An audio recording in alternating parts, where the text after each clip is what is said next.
Tantor Audio, a division of Recorded Books, presents Infamous Heart by Ryder O'Malley, narrated by Lance West. Chapter 1. I didn't get the promotion, I mumbled to the table. I dropped my bomb in the middle of banter about Alejandro's latest one-night stand, bringing the conversation to a halt. Cupping the large mug, the heat warmed my palms as I spun it about. The name of the coffee shop, Hideout, wrapped about the white ceramic cup. The spicy contents were already half gone when the call came in. I wondered if it was possible to drown myself with only a half-filled cup. Our table sat toward the back of the cafe, where the only foot traffic was patrons heading to the bathroom. The three men grew quiet, seeming to stare off toward the black and white photography on the walls or the remaining croissant on the plate. "Griff, they don't deserve you," Xander said. "It's okay, guys." It was a lie. Nothing about that phone call had been okay. Not only had I not received the promotion, but Vincent had made it clear that I had reached my potential as a junior designer at the magazine. "Fuck that," Alejandro spat. "I don't have an artistic bone in my body, and I can tell you're good at your job. I have some whiskey in my bag. Need me to top off your glass?" "It's 7:30 in the morning. My night is just getting over. Why should I be the only drunk one at the table?" Bernard patted him on the shoulder. "What our misguided friend is trying to say, shake it off. They haven't respected you since you started working at the magazine. Maybe it's time to find a job elsewhere?" The Hideout had gone from an empty coffee shop on the corner to the hopping destination every morning. Unlike the bigger chains, it maintained a homey feel. The wooden chairs and tables contrasted the white of the walls. It was a narrow space, dominated by the coffee counter where Chad slung drinks as quickly as the patrons ordered them. This was Breakfast Club, and the men sitting at the table had become my adopted family. After meeting Bernard, the hunky teddy bear, at the local dive bar, he had invited me to morning coffee. Now our daily ritual included Alejandro dishing about his latest conquest in the bedroom and Xander complaining about his job as a paramedic.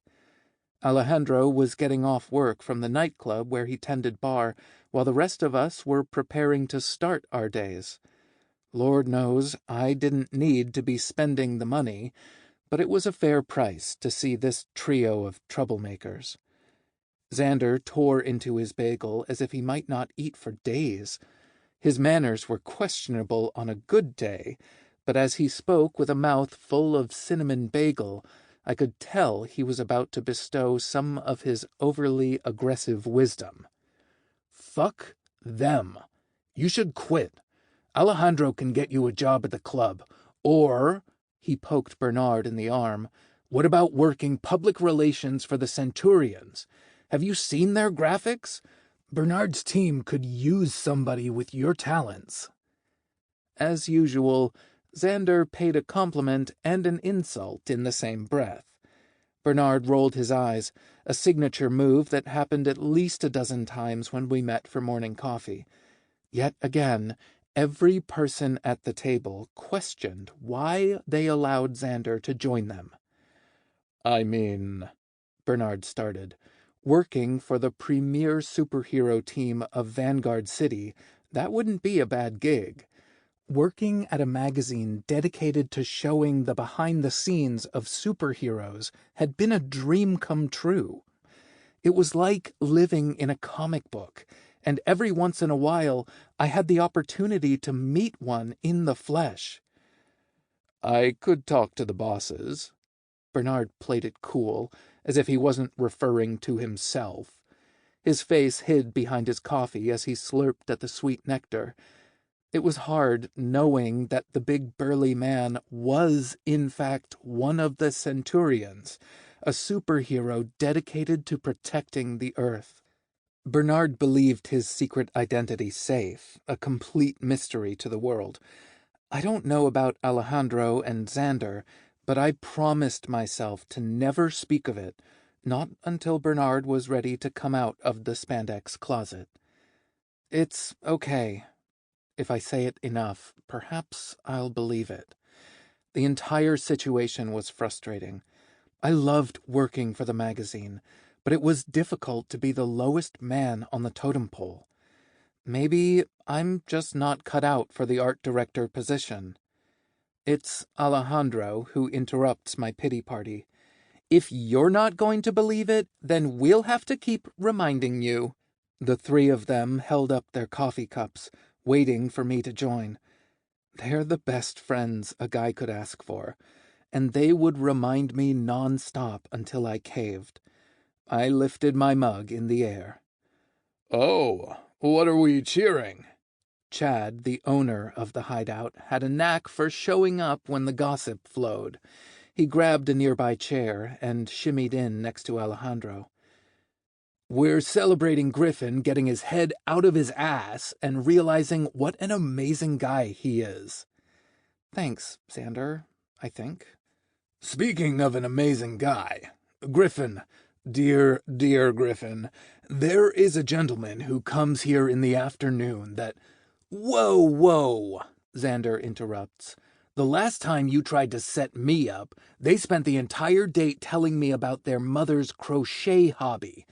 Chad, you make the best coffee in town, but you are not a matchmaker." "I don't know about that." Alejandro's smirk spread across his lips. "Last man he introduced me to, I wound up having a good time. Had the rope burns to prove it." The coffee nearly shot out of my nose as I recalled the morning report. "Didn't he steal your wallet?" asked Bernard. "It was worth every penny." Chad rested a hand on my knee. Leaning on the table, his face softened, the beard almost looking out of place. "Seriously, though, you're a catch. Any guy would be lucky to take you home." The alarm on his phone went off, and he jumped up, grabbing a thermos from the counter. Everybody at the table held their mugs with both hands in preparation.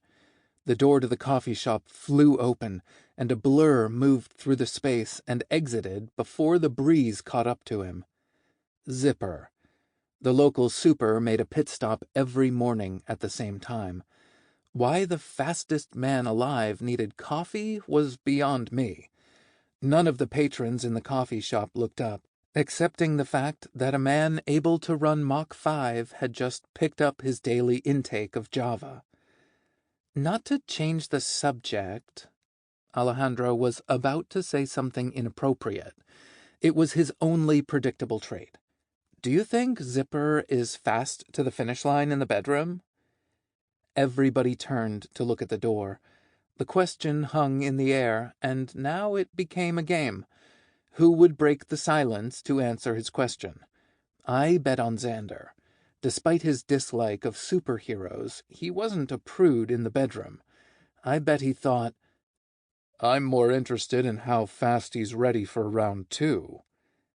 "Bernard saying something inappropriate?" The burly man raised an eyebrow as he returned to his coffee. Alejandro's eyes darted to Xander and me, shocked that the big man had joined in a racy conversation.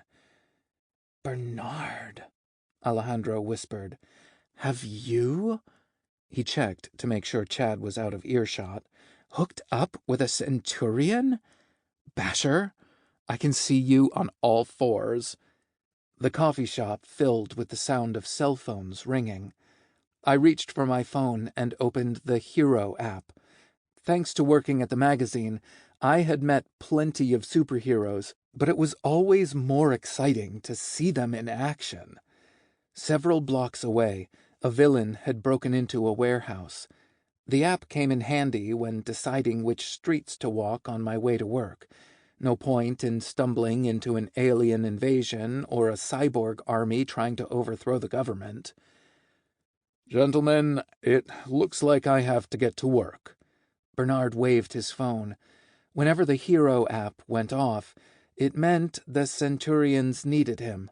I need to make sure there's a statement ready when they blow up another building. He crafted the lies so well, I almost believed him. Bernard really needed to get to the secret lair, suit up, and protect the city. It was almost cute that he played average citizen. Me too, Xander growled. Whenever superheroes went into battle, there were bound to be injuries. When a hero needed medical attention, it was up to Xander and his team to make sure they were bandaged and ready to go back into the world. While you suckers are at work, I have a date. Alejandro pulled out his wallet, leaving a tip under the mug. Of course you do. There was no point in hiding my eyes as they rolled backward. Just make sure this time they don't steal your wallet. Nothing left to steal. He thumbed through his wallet. Maybe I'll try that trick and tie him up. And with that, Bernard gave a wave as he and Xander exited the coffee shop. Oh, look. Alejandro inspected his phone. Looks like Crimson Knight is responding to the alert. I flipped to the details screen. There was a little check mark in the top right corner, reminding me I had snapped a photo of the hero in action. The others mocked me for my love of superheroes and my determination to up my score in the hero app. I've never shagged a knight. Alejandro did everything but lick his lips as he spoke. Okay, so maybe I wasn't the biggest hero chaser amongst this group. My love of heroes didn't end with their capes on the bedroom floor as I added another notch to my bedpost. But, to be fair, the Crimson Knight had a 5 o'clock shadow I wouldn't mind feeling. Ha! Alejandro laughed as he got up. You're thinking about it now, too. You haven't experienced sex until you've hooked up with a superhero. Thanks, Alejandro. Now that image was going to be in my head all day. I guess it could be worse. If the superhero showdown wasn't so far out of the way, I'd have taken a peek. I was only 2 superhero sightings from leveling up on the hero app. It sounded foolish, but being a hero was a childhood fantasy. Unless I found a magical amulet or sold my soul to a demon, spotting them in the sky was the closest I'd get to wearing a cape. A flag above the comic book store whipped back and forth in the wind. The giant "Open" letters appeared and vanished as the breeze attempted to tear it from the holder. The storefront was fairly thin, perhaps a third the size of the coffee shop. New posters had been hung, providing teasers for a massive crossover event occurring later in the summer. Griffin! Lydia waved a hand from inside the store, barely visible above the posters. Usually, I'd spend the rest of my morning debating the best hero or most useless superpower. After today's bad news, I really just wanted to wallow until I had to be at my desk. She detected my hesitation. Cursing filled the comic shop, a cardboard cutout of a comic character toppling as she tried to speed past it. Lydia was hands down my favorite geek. Her recommendations always hit the mark, and her love of art warmed my heart. Don't act like you didn't hear me. Everybody hears me. This was a fact. I have the newest issue of Die Hero Die. You're going to lose your mind when you get to spoilers. Yeah, she tended to get caught up in her excitement and give away the cliffhanger in every comic I purchased. Standing just over 5 feet, she should be near invisible. The black t-shirt with a supervillain holding the severed head of a hero would swallow the average person. But the neon blue hair gathered in pigtails and the spiked choker marked her as something other than average. When she sped back inside, I followed. The smell of comic books bordered on arousing. Contained within 26 pages are endless possibilities. Once upon a time, I wanted to be a professional artist and create my own comics. Unfortunately, I also needed to afford rent and make sure my pizza delivery guy got paid. Is it wrong that I have naughty thoughts about Ricardo? Getting hot and bothered by a fictional character in a comic? Yes, but that made two of us. I'd lick the sweat off his chest. You're nasty. I love it. Lydia brought more pep into my morning than any amount of coffee Chad brewed. She yanked a copy of the comic from a box, scanned the barcode at the register, and slipped it into the bag. Something's wrong. Her eyes narrowed, and I swore I could hear her rifling through the back of my mind. There is a disturbance in the force. Your dog is sick. At least I didn't need to worry about my comic shop owner being a secret telepath. No dog. Your mom forgot your birthday? Not quite. The milk in your cereal went bad? Strictly a toast guy. Oh, wait! Lydia's laugh bordered on a cackle. That's my morning! Your morning is your job not appreciating the work you do and you're thinking of quitting. If Lydia had superpowers, the world was doomed. How'd you know that? Griff, you complain about your job all the time. It's not like I'm a psychic. With 2 fingers against her temple, she narrowed her eyes. Or am I? I paid for the comic and backed away from the woman. I'll read this tonight. Then we can argue which of us is getting Ricardo naked. I'll fight you, man. I'll fight you so hard. She turned to the box filled with custom orders before spinning around, her eyes radiating a wild energy. Then we can finish brainstorming our comic book. Don't think I've forgotten, mister. I slid the comic into my messenger bag and stepped out of the store. The sun had turned up the intensity, promising another hot summer in Vanguard City. Only a few stores down, I paused, surprised to see the brown paper removed from the old candy store. There are few things that can make a graphic designer happier than the words Art Supply Store. With time to kill, I might as well stroll down memory lane and recall my college years when I thought I'd be a famous painter. I traded passion for practicality. Usually, I'd be okay with this. But today, having been told yet again I wasn't good enough, I feared I had made the wrong choice. I slipped inside, a tiny bell above the door jingling. The door hadn't even shut when I set my eyes upon a rack of sketchbooks.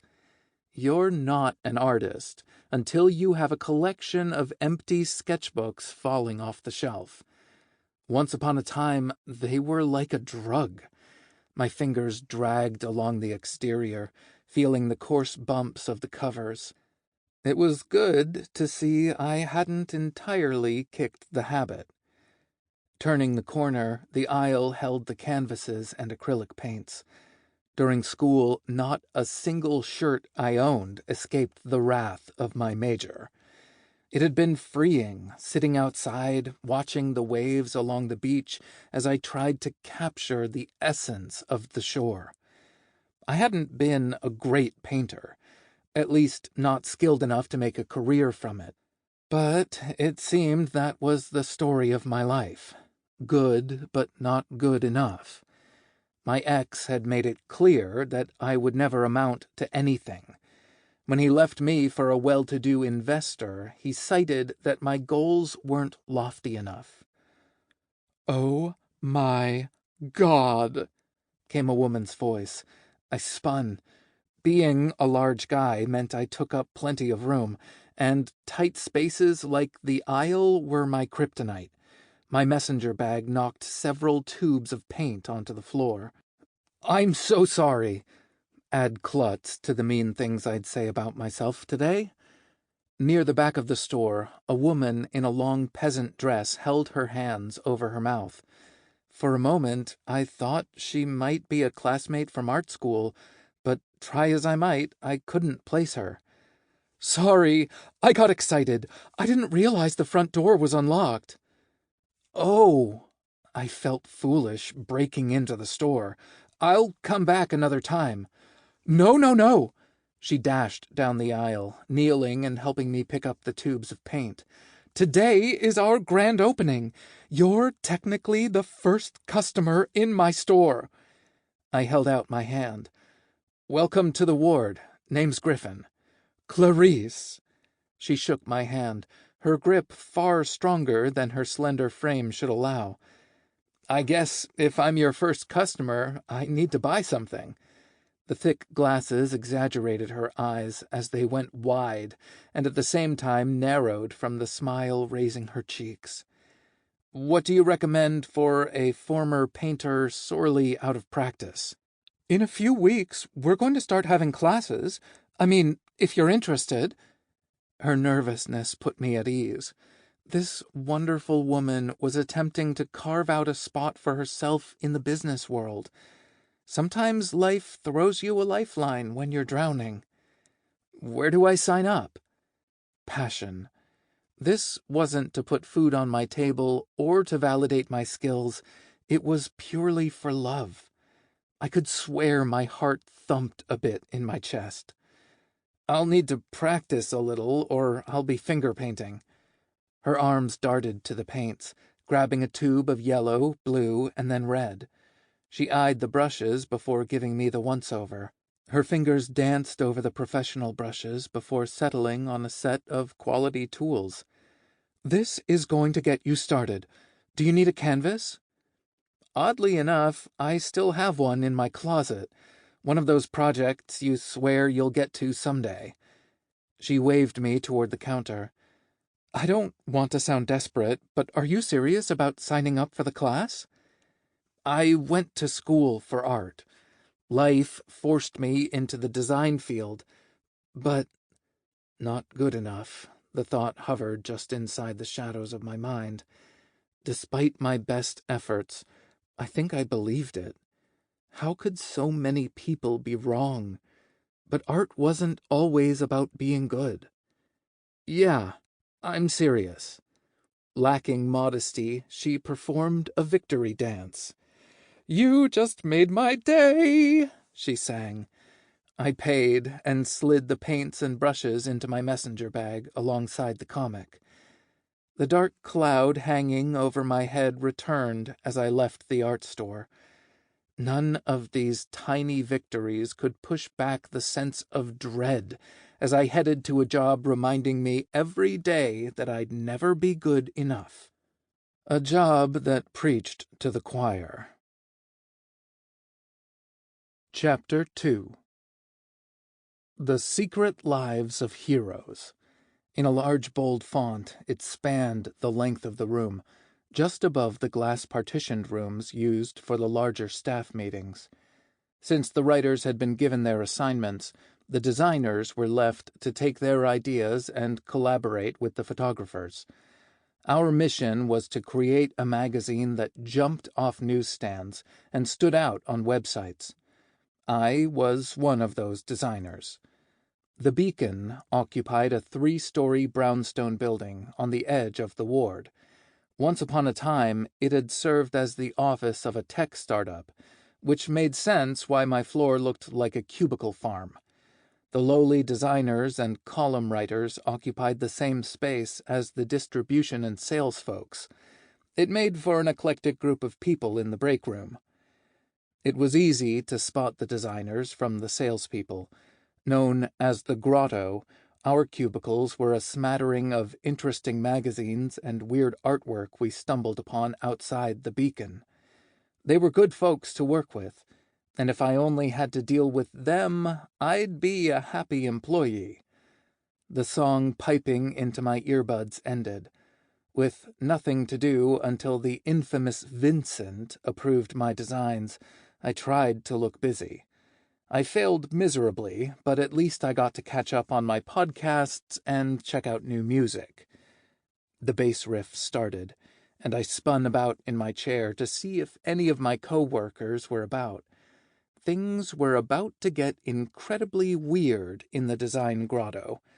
The tempo picked up, and it was impossible not to do a little head bob while mouthing the lyrics. As the drums roll in, red pens transform into sticks. It starts with a light tapping, sure to drive my neighbors nuts, but sometimes you just need to let the music take you.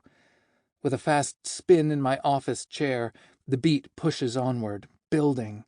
The coffee cup serves as the snare while I tap my foot with vigor. It's coming, the moment where the singer takes the stage. The earbuds go silent, and I'm pretty sure Bob in sales is swearing. Sorry, Bob, consider yourself lucky to have a front row seat to the Griffin Smith extravaganza. The singer takes to the stage, belting at the top of his lungs. Grabbing last month's issue, I roll it up, ready to make my debut. The chair can't contain this spectacle. Hopping to my feet, the chair rolled into the aisle. There's no doubt my co-workers believe I've lost my mind, and they wouldn't be too far off. My dance moves are epic, and not in a good way. Far too many nights are spent watching music videos, and in the sanctity of my home, I unleash my inner freak. If I had hair, it'd be whipping side to side, and there's a good chance I'd knock Janet's troll doll collection from the cubicle wall. Whoever thought gay men were born with grace and elegance had never seen this train wreck. But if I was going to sit through another day of having Vincent talk down at me, I was going to have fun in between the tongue lashings. I nearly jumped out of my skin when something touched my shoulder. My right earbud fell out as Janet pushed my chair into my cubicle. I meant to tell you, villain sighting this morning. I was in a taxi and this smoky woman showed up. It was intense. She was preparing to hurl my bus when Lady Liberty and Team Justice showed up. Lady Liberty, really? I still haven't gotten a photo of her.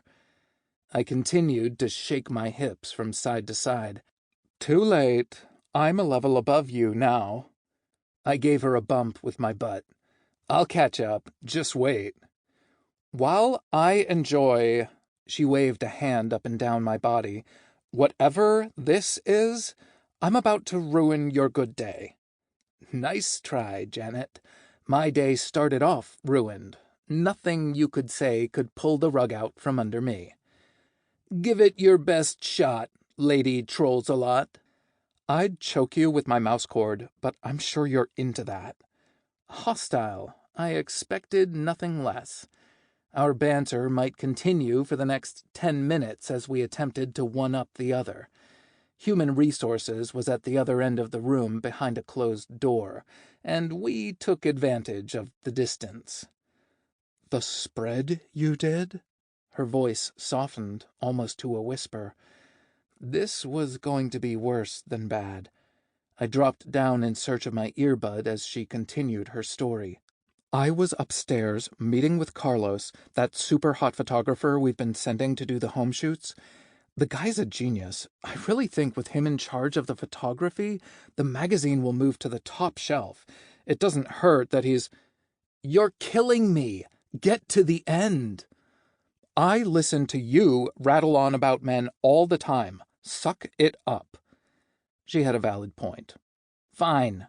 Go on. That's it. He's hot. What more do you want, pervert?